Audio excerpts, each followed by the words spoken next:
Hey everybody, another day, another time. I got the machine to work again, I think. I hope you're hearing me out there, but I ain't sure. My nephew says I should wear a shirt, but I turned the temperature down in my house, but it's still just uncomfortable. I was always comfortable without a shirt, without shoes. All natural. It's the way I've always been. You know, I'm here to tell you some real honest stories about how life goes for an illiterate human being. Honest, illiterate. Is there any lawyers out there? Are there any lawyers out there that want to have a land cast, what do you call it? A case of the world. I am tired of being treated like an illiterate fool because I can't read. The court systems and all that shit. Because I can't read, they just want to run over me. They think I'm a fool. I ain't nobody's fool. I mean, there's a lot to why I can't read. Most of it is I didn't want to. English language is stupid. The teacher that taught me was stupid. And the whole system about it is dumb. Now, come on. Let's get on the run. Figure out the rhyme of life. Ah, they're suing me, trying to take my home and house, my car, and all my bank accounts because I can't understand how to play their rules. Because their rules do not consider that I can't read. And it's the truth. I cannot read. I mean, I don't know if it's because I was never taught, but I know that's actually the reason it is. I live here in Washington, and like a lot of other guys out there in the world, but I'm ready to stand up and piss for it. It's wrong what the courts do to us. They treat us, I mean, if you're from another planet, they give you an interpreter.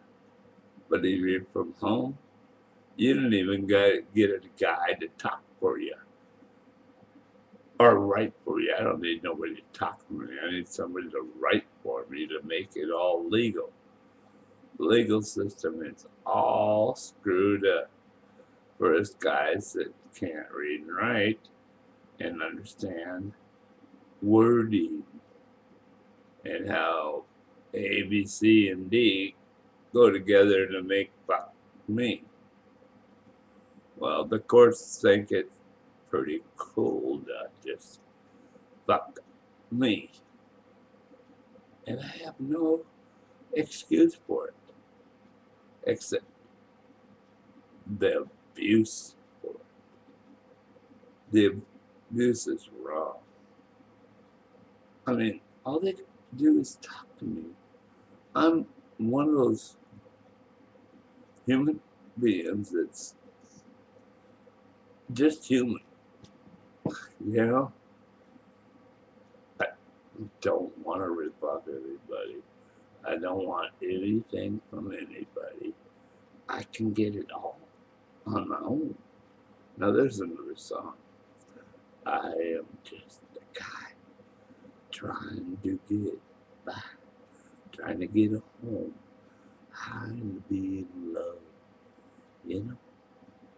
Everybody But gotta see the soul of things. But back to the government. A guy like me that can't read and write, they treat like, oh, evil, evil, evil. I mean, there's nothing there anymore. This guy is useless. Well, useless. I'm 64 years old. And they make this so. They make me as evil or as bad as they figured out what I is. I mean, I'm probably one of the best students all those schools ever got out of. Yeah, because I'm a lot intelligent, more intelligent than the poor kids they put out of those schools. But I can't read. I can't read and write. My mom and dad always said, can't is not a word. Yeah, I have to live it well. Can't is a word. It is. You either want to do it or you don't want to do it. And I decided not to do it. Oh, yeah. Miss Pajarbi, my third grade teacher, said that was bad. But at the same time, my dad, he only got to go to third grade. At the same time, she said he was a bad guy. How is a guy supposed to take that his dad is a bad guy because he can't read? Miss Majari was an idiot. Challenged me to my dad reality. I damn sure went with my dad. I didn't go with Miss Majari. So I just decided, well, reading and writing was for somebody else. She said I couldn't live my life without it. Well, I had done made it to 64 without it. And I fought with the law before, but I let them win. But this time, I'm not going to let them win. If there's any lawyers out there that want to take the case for a guy illiterate, you know, I'm no fool. You know, it's not like I am a fool because I can't read. You guys out there that can read that don't understand, fuck yeah. I just need somebody that's a lawyer that can talk to the judge because they treat me like a moron. Because I can't read what they write down. They won't even answer me on the phone like a person. I try to call them up and, oh, we can't take voice messages. Well, if you can't take a voice message from me, then I gotta write it. Oh, well, I can't write it. I try to do it on the computer. I can't write it. It's totally wrong that an individual like me, who is nothing but good all the way to the soul, getting it, I'm being taken advantage of. I gotta look over here because my cigarette fell down.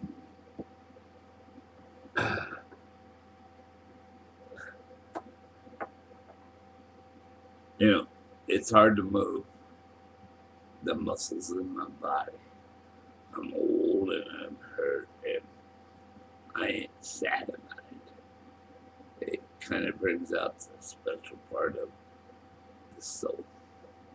You know, like when you squeeze a lemon or squeeze an orange, the good juice comes out. Well, considered Gordy the good juice.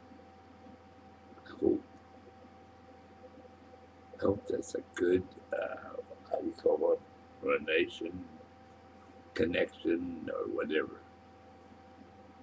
But if there's any lawyers out there that want a case for changing the world about the human race, illiterate guys got their reasons for it. I need somebody that wants to fight to make their self right. Because when you get a nurse knocking on your door, you get 20 days to respond in writing. All right, okay, I'll take that. Doctor bills, I don't know who the doctor is. I don't know what they're billing me for. But the shyster, the lawyer on the other end, okay, I call him up. There's a telephone number. And I got my phone sitting on my pocket here because my left hand won't hold the phone up to my ear for long enough to go through the goddamn computer shit. So I just walk around with it on speakerphone. And I call him up there. I'm talking to his secretary girl. I didn't even get to the lawyer guy because he's separate from his secretary, so he's not, legally there. Okay, well, she tells me I gotta take it off speakerphone. I'm the only one around. She's telling me it's for my good. But when I'm talking to her, the first thing I hear on the phone is they're recording me. But I can't record them. I wasn't even recording them.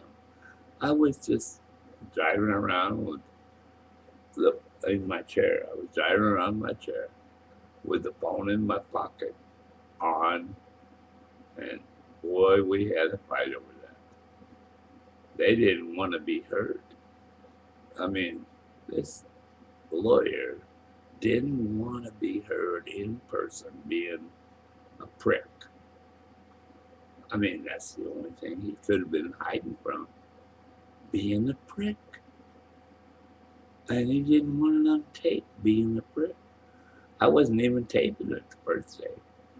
Now, the second time I called him, I taped it. And I got it all down that he wouldn't talk to a guy if a guy had a phone. But I had a guy next to me going to take the phone out of my pocket and talk to me, and they hung up on me before I even got to that point. They didn't want to listen to be recorded in public, but they got recorded in public. Talk about an evil bunch of people that can't even talk to you. Wow. But if any of you guys out there are lawyers and want to make a case for the whole world, us illiterate son of bitches out here, we're still alive. And they're still making them. The schools are so dumb, they don't know how to teach us. They, like with me, they said my dad was bad. Don't call my dad bad. My dad,